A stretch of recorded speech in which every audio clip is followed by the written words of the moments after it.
কুমিল্লায় আটকের পর যুবদল নেতার মৃত্যুর ঘটনায় সেনা ক্যাম্প কমান্ডার প্রত্যাহার, তদন্ত কমিটি গঠন, দ্রুত কারণ খোঁজার নির্দেশ অন্তর্বর্তী সরকারের। আশুলিয়ায় জুলাই অভ্যুত্থানে নিহত 4 জনের মরদেহ কবর থেকে উত্তোলন, অধিকতর তদন্তের জন্য পাঠানো হচ্ছে ফরেনসিকে। জেলা ম্যাজিস্ট্রেট স্যারের নির্দেশনাক্রমে আমি আজ এখানে আমার তত্ত্বাবধানে একটি লাশ উত্তোলন করা হয়েছে।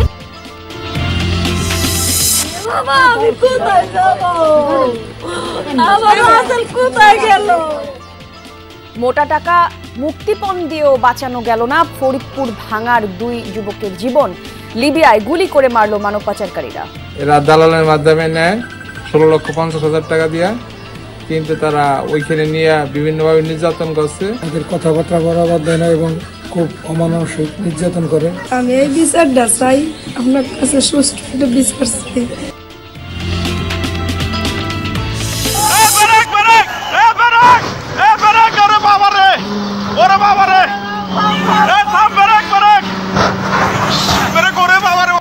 ঘন কুয়াশায় বেপরোয়া গতি আর ওভারটেকিং এর রংপুরে 7টি বাস ট্রাকের ভয়াবহ দুর্ঘটনা।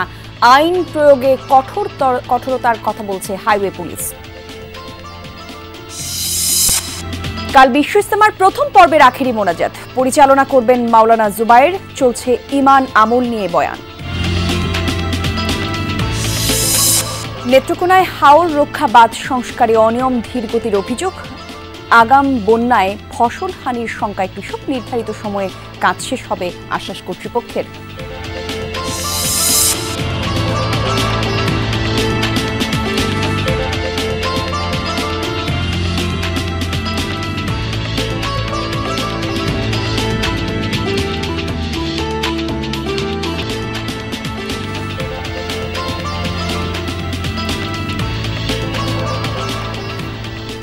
বিরতিহীন সংবাদ সারা দেশে আমন্ত্রণ সবাইকে। জান্নাতুল কলি আছি সাথে, শিরোনাম দেখছিলেন। জানাজা শেষে দাফন করা হয়েছে আইন শৃঙ্খলা বাহিনীর হেফাজতে থাকার পর হাসপাতালে মারা যাওয়া কুমিল্লার যুবদল নেতা তৌহিদুরের মরদেহ। এ ঘটনায় সংশ্লিষ্ট সেনা ক্যাম্প কমান্ডারকে প্রত্যাহার করা হয়েছে বলে বিবৃতি জানিয়েছে আইএসপিআর। কঠোর নিন্দা জানিয়ে দ্রুত তদন্তের নির্দেশ দিয়েছে প্রধান উপদেষ্টার কার্যালয়। সুষ্ঠু তদন্ত এবং বিচারের দাবিতে বিক্ষোভ করেছে এলাকাবাসী।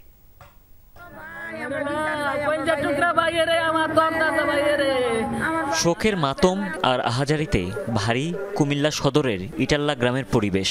সেই শোককেই পুঁজি করে যুবদল নেতা তৌহিদুরের মরদেহ নিয়ে স্বজন স্থানীয়দের এই বিক্ষোভ। পরিবার জানায়, বৃহস্পতিবার গভীর রাতে অস্ত্র রাখার অভিযোগে আইনশৃঙ্খলা বাহিনীর গাড়িতে তুলে নিয়ে যাওয়া হয় পাঁচথবি ইউনিয়ন যুবদলের আহ্বায়ক তৌহিদুর রহমানকে। পরদিন পুলিশের ফোন পেয়ে হাসপাতালে যান তারা। পরে চিকিৎসাধীন অবস্থায় প্রাণ হারায় তৌহিদুর। নিহতের শরীরে ছিল অসংখ্য জখমের চিহ্ন। স্বজনদের অভিযোগ, হেফাজতে মারধর করা হয়েছে তাকে। আড়াইটার সময় আসছে এরা, আইসা আমার বাইরে কয় বাড়িতে অস্ত্র আছে, অবৈধ অস্ত্র আছে, এই তাল্লাশি করবো, করেন তাল্লাশি। আমি বলছি আমার মোবাইলগুলো কেন কারা নিয়ে গেছে? এই সেনাবাহিনী।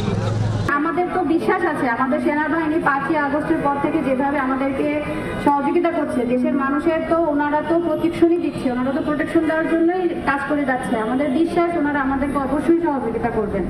পুলিশ জানায়, শুক্রবার সকালে গোমতীর আইল থেকে উদ্ধার করা হয় তৌহিদুরকে। অবস্থা গুরুতর হওয়ায় দ্রুত হাসপাতালে নেওয়া হয়।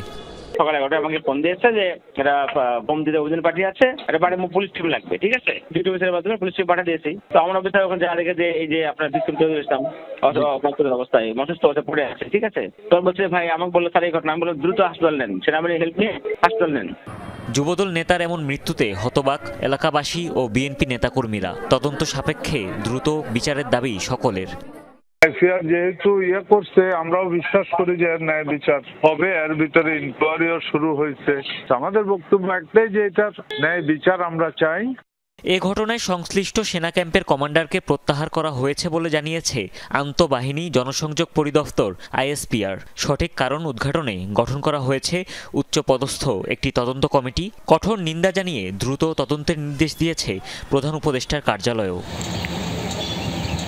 জানাজা শেষে পারিবারিক কবরস্থানে সমাধিত করা হয় তৌহিদুরের মরদেহ। স্বজনরা জানায়, চট্টগ্রামে চাকরি করতেন 4 কন্যা সন্তানের জনক তৌহিদুর। বাবা মারা যাওয়ায় কুলখানিতে অংশ নিতে গ্রামের বাড়িতে যান তিনি। হুমায়ুন রশিদ, যমুনা নিউজ। আশুলিয়ায় কবর থেকে উত্তোলন করা হলো জুলাই অভ্যুত্থানে নিহত 4 জনের মরদেহ। গত 5 আগস্ট আশুলিয়ার বাইপাইলে গুলিবিদ্ধ হয়ে মারা যান তারা। এরপর ময়নাতদন্ত বা সুরতহাল ছাড়াই দাফন করা হয় মরদেহগুলো।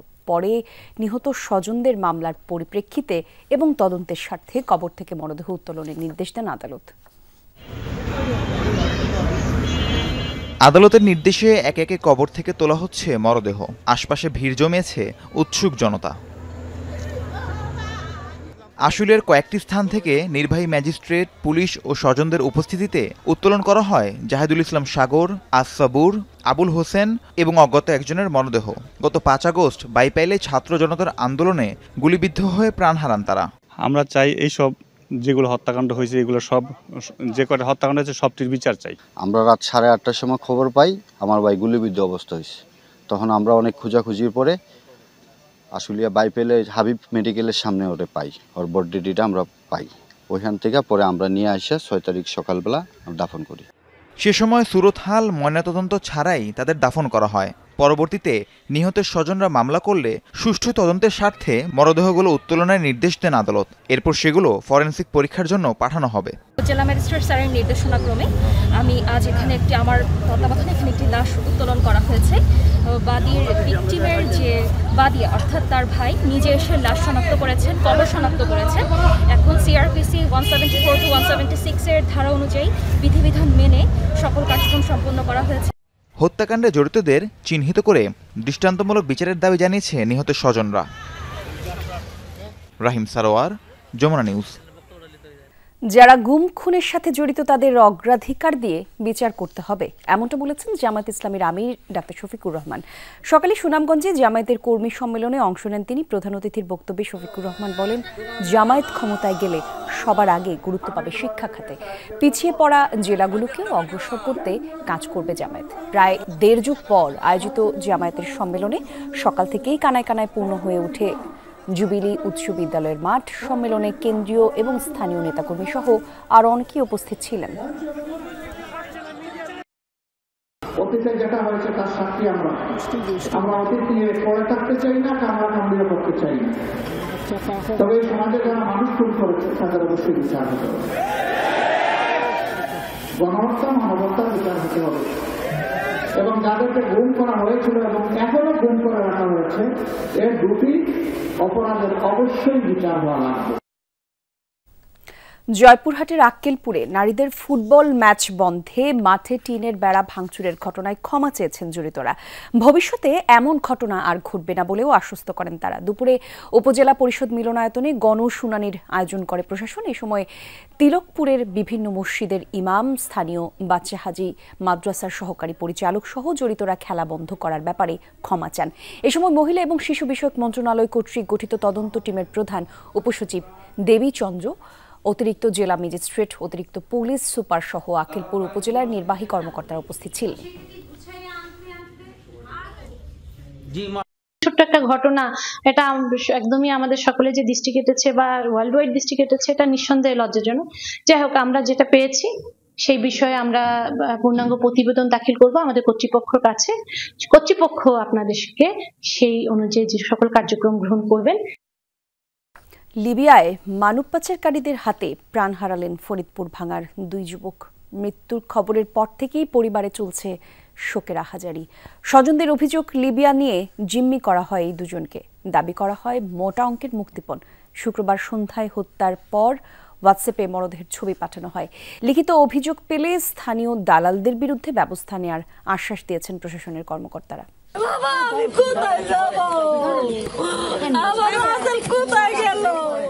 সন্তানহারা মায়ের কান্না আর আহাজারি।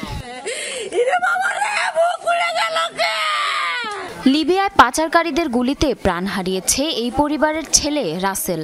ভাগ্যের চাকা ফেরাতে 2 মাস আগে ঘর ছাড়েন ফরিদপুর ভাঙার রাসেল হাওলাদার এবং একই এলাকার হৃদয় মাতব্বর। এরা দালালের মাধ্যমে নেয় 16,50,000 টাকা দিয়া, কিন্তু তারা ওইখানে নিয়ে বিভিন্নভাবে নির্যাতন করছে এবং সঠিকভাবে পাঠায় নাই। যে দালালের মাধ্যমে নিছে তারা মূলত গেম দেয় নাই, তারা মাফিয়াদের কাছে বিক্রি করে দিয়েছে। স্বজনদের অভিযোগ ইউরোপ পাঠানোর কথা বলে মোটা অঙ্কের টাকা হাতিয়ে নেয় স্থানীয় দালাল আবু তারা ও আনোয়ার।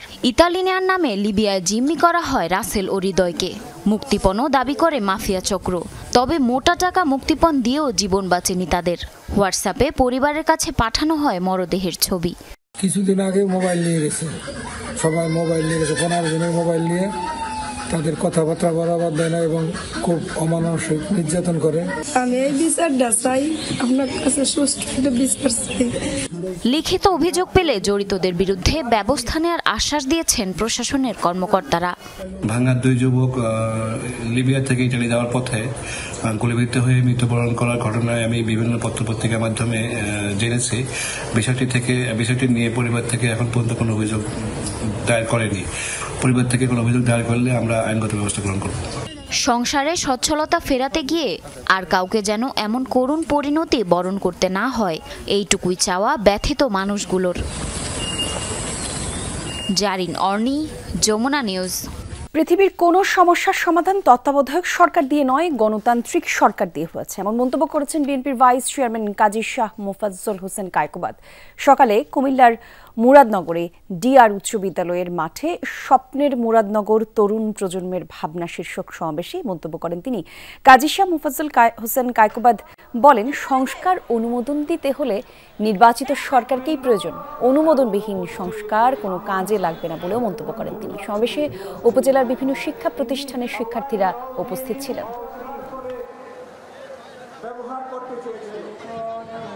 তত্ত্বাবধায়ক সরকার, বিকল্প সরকার দিয়ে কোনোদিন কোনো পৃথিবীর সমস্যার সমাধান হয় না। যত সমস্যার সমাধান হয়েছে গণতান্ত্রিক সরকার দিয়ে সমস্যার সমাধান হয়েছে। সংস্কারের তো অনুমোদন লাগবে, অনুমোদনবিহীন সংস্কার তো কোনো কাজে লাগবে না। ঘন কুয়াশার বেপরোয়া গতি এবং ওভারটেকিং এর কারণে রংপুরে ভয়াবহ দুর্ঘটনার কবলে পড়েছে 7টি বাস ও ট্রাক। মিঠাপুকুরে এই দুর্ঘটনায় 20 থেকে 25 জন আহত হলেও প্রাণহানি হয়নি। দুর্ঘটনার জন্য ওভারটেকিং এবং নিয়ন্ত্রণহীন গতিকে দুষলেন প্রত্যক্ষদর্শীরা। কোনোভাবেই গতিসীমা মানছেন না চালকরা, দাবি হাইওয়ে পুলিশের। সামাজিক যোগাযোগ মাধ্যমে ছড়িয়ে পড়া ভিডিওতে এভাবে চিৎকার করতে শোনা যায় একজনকে। ঘটনাটি রংপুর মিঠাপুকুরের রশিদপুরের। বারবার বলা যে আপনারা সবাই সরে যান, আপনারা কেউ ওখান থেকে সরতেছেন না। শনিবার সকাল 7:30টার দিকে প্রথমে একটি মাছবাহী ট্রাক সামনের গাড়িকে ধাক্কা দিয়ে আইল্যান্ডে উঠে পড়ে। 5 মিনিটের মধ্যেই একের পর এক ধাক্কা লাগতে থাকে 7টি বাস ও ট্রাকে। সব গাড়ির পেছন এবং সামনের অংশ দুমড়ে মুচড়ে যায়। ওই জায়গা থেকে 5টা যাত্রী নিয়ে মিঠাপুকুর যাইতেছি, আসতে এই জায়গা খারাপ হয়েছে, দেখি যে একটা গাড়ি উপরে, মানে ওই ছোট জ্যাক গাড়িটা উপরে, তারপরে একটার সাথে একটা মারি দিয়েছে। গাড়িটার স্পিড 100-এর ঊর্ধ্বে, তাদের নিয়ন্ত্রণ রাখতে পারছে না, বিদায় একটার পর একটা এভাবে পিছিয়ে এসে ধাক্কা দিচ্ছে, যার কারণে সংঘর্ষটা আরো বড় ধরনের আকার ধারণ করছে। আল্লাহ। দুর্ঘটনার জন্য ওভারটেকিং এবং নিয়ন্ত্রণহীন গতিকে দুষলেন প্রত্যক্ষদর্শীরা। আমার গাড়িটা ব্রেকে জমাইতে পারেনি, না জমাইতে পারে আমার কারণে মাছের ট্রাকের পিছনে মারছে, পরে শ্যামলি এসে আমার পিছনে মারছে, তো আমার পিছনে মারছে, এই কারণে আমার গাড়িটার ক্ষতি বেশি হয়েছে। এক পাশে দিয়ে একটা ভেগু গাড়ি যাচ্ছিল, যার কারণে যখন আমরা গাড়িটা জমাতে যাই মনে করেন যে পিকআপের সাথে লাগে যায়। তারা যেভাবে গাড়িটা চালাই আছে, সর্বোচ্চ গতি ছিল 80-90, এই গতিতে গাড়িটা প্রথমে এক গাড়িতে মারছে, পিছন থেকে আসা তারা পর একের পর এক মেরে দিচ্ছে। দুর্ঘটনায় অন্তত 25 জন আহত হয়েছেন। স্থানীয়দের সহায়তায় তাদেরকে হাসপাতালে পাঠায় পুলিশ এবং ফায়ার সার্ভিসের কর্মীরা। অতিরিক্ত ঘন কুয়াশার কারণে গাড়িগুলো পরস্পরের কাছাকাছি একই স্পিডে চলার কারণে তাদের যে ব্রেকিং সিস্টেমটা এটা মনে হয় কোলাপস করছে, দ্যাটস ওয়াই অ্যাক্সিডেন্ট ওকার। ঘন কুয়াশার কারণে দেখতে পারেনি, আর সামনে ছিল একটা মাছের গাড়ি, এই মাছের গাড়ি থেকে পানি পড়ে যাওয়ার কারণে রাস্তাটা আরও স্লিপি হয়ে গেছিল, আমি শুনলাম এক ড্রাইভারের কাছ থেকে। এর কারণেই হয়তোবা এরকম ঘটনা ঘটতে পারে। ভাই হাইওয়ে পুলিশ বলছে মহাসড়কে নির্দিষ্ট দূরত্ব মেনে সর্বোচ্চ 80 কিলোমিটার বেগে গাড়ি চালানোর নিয়ম থাকলেও তা মানছেন না চালকরা। ঘন কুয়াশার মধ্যেও অতিরিক্ত স্পিডে চলছে গাড়ি। এ ব্যাপারে রাতেও আইনের প্রয়োগের কথা বলছেন তারা। হাইওয়ে মহাসড়কে গাড়ি চালার কথা হলো সর্বোচ্চ গতি 80 বড় বাসগুলা, কিন্তু এরা যখন কুয়াশা পড়ে তখন তো তাকে ওই গতিতে চালা সম্ভব না। সেই ক্ষেত্রে তাকে হয়তো খুব ওকে নিয়ন্ত্রণে রেখে গাড়িটা চালাতে হবে। গতকাল শুক্রবার রংপুরে 7টি সড়ক দুর্ঘটনায় 6 জনের প্রাণহানি হয়, আহত হন অন্তত 35 জন। সরকার মাঝারুল মান্নান, যমুনা নিউজ, রংপুর। ফেনীর মহিপালে যানজট নিরসনের জন্য নির্মিত 6 লেন ফ্লাইওভার ব্যবহারে উদাসীন বাস চালকরা। নিচ দিয়ে পুরনো সড়কেই চলছে গণপরিবহন, আর সেখানে অবৈধভাবে বসানো হয়েছে কাউন্টার, চলছে চাঁদা আদায়ও। এতে করে ভোগান্তিতে ঢাকা চট্টগ্রাম মহাসড়কে চলাচলরত যাত্রীরা।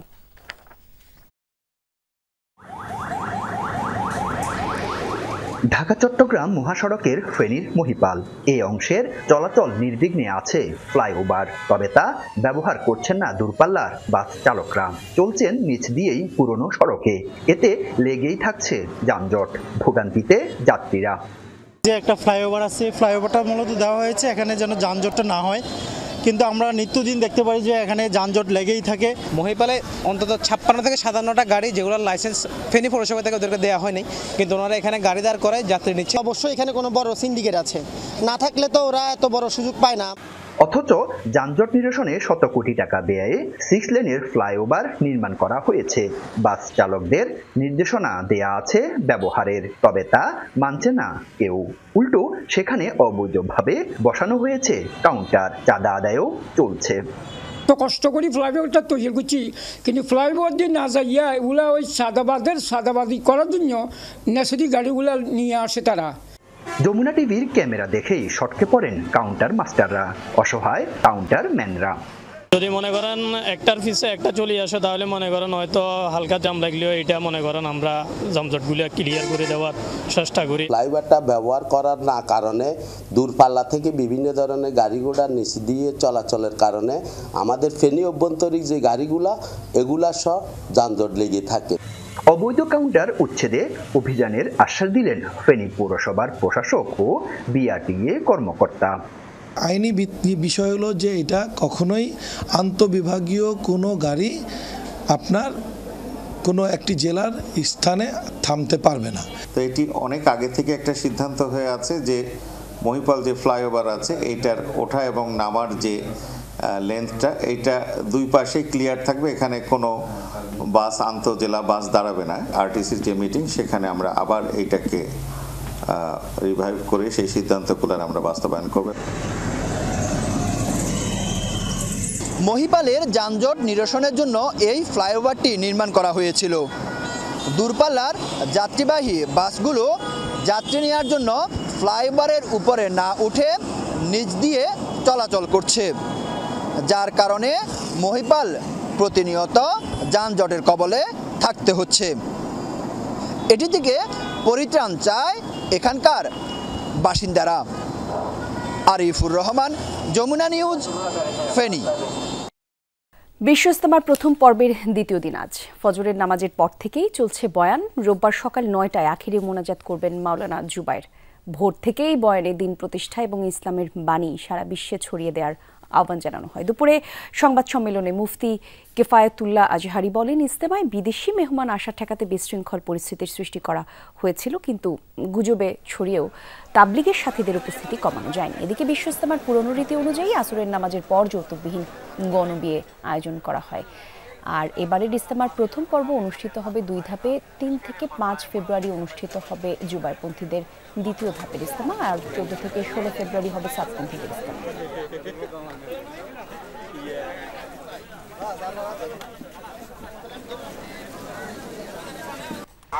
আসার আসল উদ্দেশ্য হলো আমরা কিভাবে নিজেরা দুনিয়াতেও শান্তি পাইতে পারি, পরকালে নাজাত পাইতে পারি। আল্লাহ এবং রসুলের পথে একই পথে আমরা একসাথে চলতে পারি, এটা আমরা সকলেই কামনা করি। আগামীকালকে সকাল 9টায় আখিরি মোনাজাত হবে। আপনারা যে যেখান থেকে সংবাদ আপনারা দেখবেন, আপনারা আশা করি সবান্ধব দাওয়াতের এই বিশ্ব ইজতেমার আখিরি মোনাজাতে আপনারা আগামীকাল সকাল 9টায় শরীক হবেন। হরকাররা বিভিন্ন জায়গায় হঠাৎ করে এসে মুসল্লি সেজে এসে বসে যায়, ওদেরকে উচ্ছেদ করা এবং ওদের মাধ্যমে যে কোনো ঘটনা ঘটিয়ে দিবে না সেটিকে আমরা সবসময় কনসার্নে থাকি। বিশ্ব ইজতেমার আরো খবর জানাতে যোগ দিচ্ছেন সহকর্মী পলাশ প্রধান। পলাশ, ইজতেমার ময়দানে এখন কি আয়োজন চলছে আমাদের জানাবেন, গণবিয়ে সম্পন্ন হয়েছে কিনা বিস্তারিত তথ্য থাকলেও জানাবেন।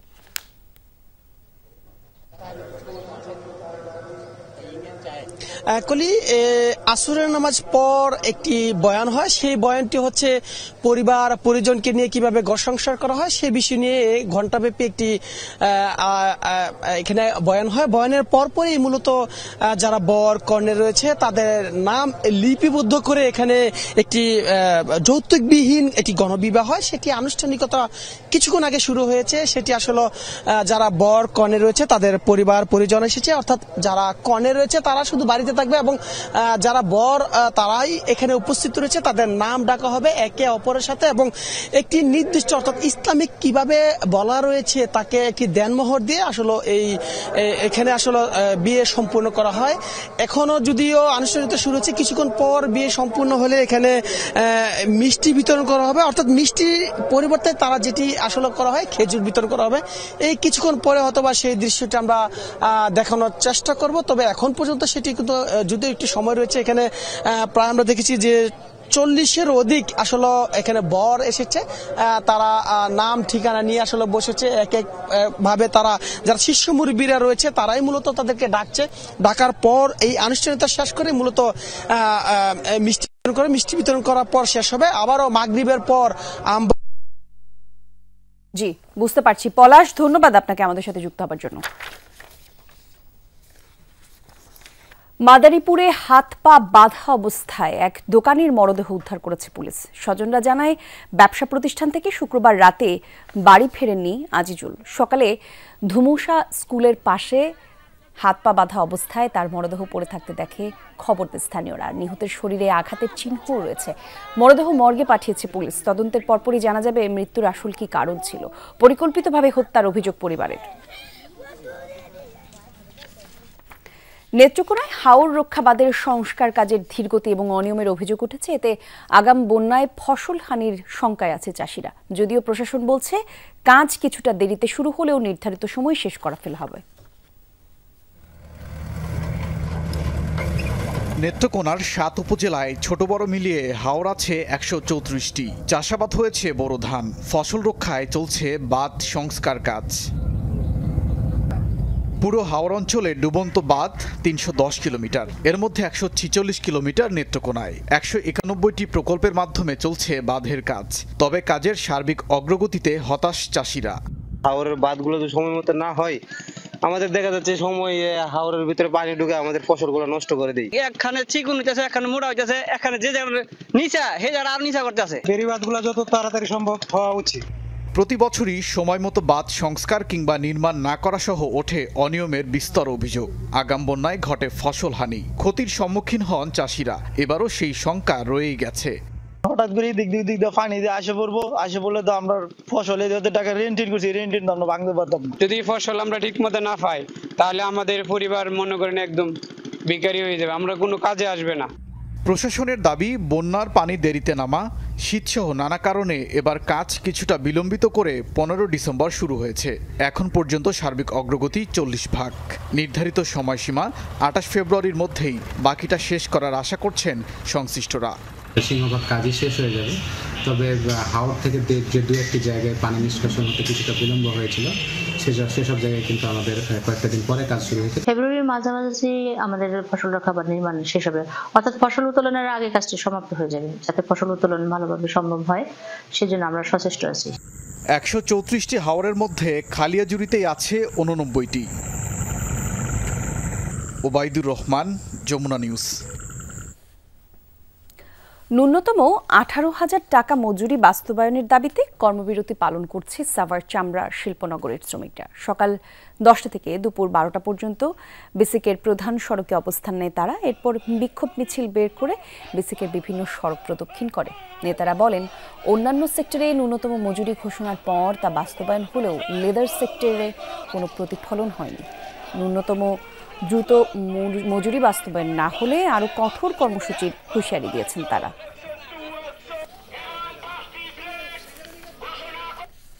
চাঁদপুরে মাদক বিরোধী আলোচনা সভা এবং শীতার্তদের মাঝে কম্বল বিতরণ করা হচ্ছে।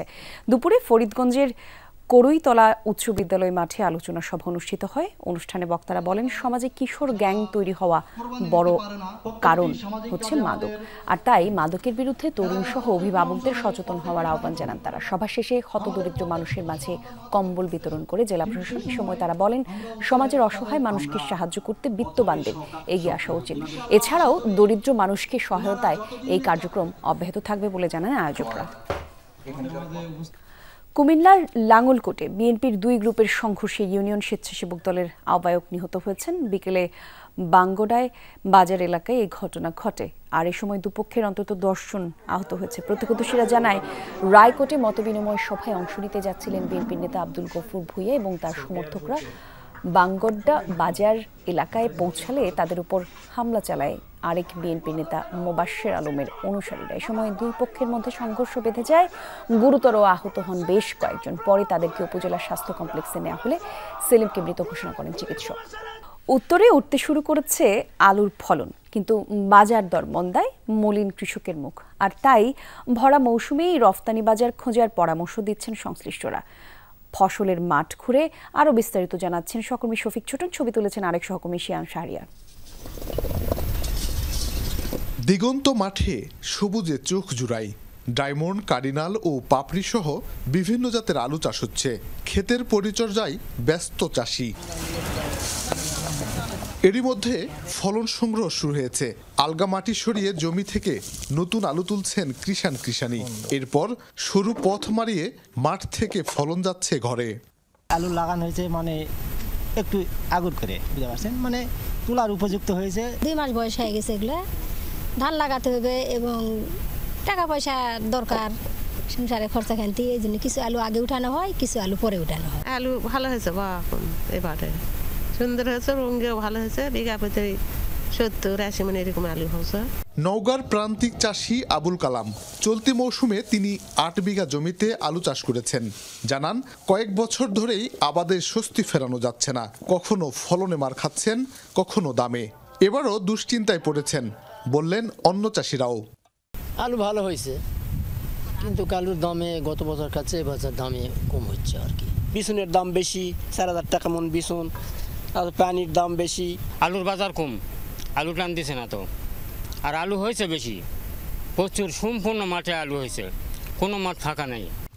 নওগাঁ, বগুড়া, জয়পুরহাট সহ উত্তরের কয়েক জেলায় প্রায় 30 লাখ হেক্টর জমিতে আলু চাষ হয়েছে, কিন্তু উৎপাদনের বিপরীতে সেরকম সংরক্ষণ ব্যবস্থা বা আলু থেকে প্রক্রিয়াজাত খাবার তৈরির শিল্প গড়ে ওঠেনি এখনো। তাই রপ্তানি ভরসা, বলছেন এই কৃষিবিদ। সংরক্ষণের পাশাপাশি যদি আমাদের বাড়তি আলুটাকে বিদেশে রপ্তানি করার সুযোগ তৈরি করা যায়, তাহলে কৃষক আসলে আলু থেকেই লাভবান হবে। বাজারে আগাম আলু উঠতেই দেখা দিয়েছে দরপতন। কৃষক পর্যায়ে প্রতি কেজি আলুর বর্তমান পাইকারি দর মাত্র 10 থেকে 15 টাকা। গত বছর ফলনে মার খেয়েছেন, তবুও এবছর ব্যাপক আলু চাষ করেছেন চাষিরা। ফলনও আসছে ভালো, কিন্তু বাজারে বিক্রি করতে গিয়ে বর্তমান দরের সাথে উৎপাদন খরচের হিসেব নিকেশ মিলছে না। ভরা মৌসুমে বড় ধরনের লোকসানের শঙ্কা তৈরি হয়েছে। তাই উৎপাদিত আলু রপ্তানির পরামর্শ দিয়েছেন সংশ্লিষ্টরা। শফিক ছোটন, যমুনা নিউজ, নওগাঁ। সংবাদ শেষ পর্যন্ত।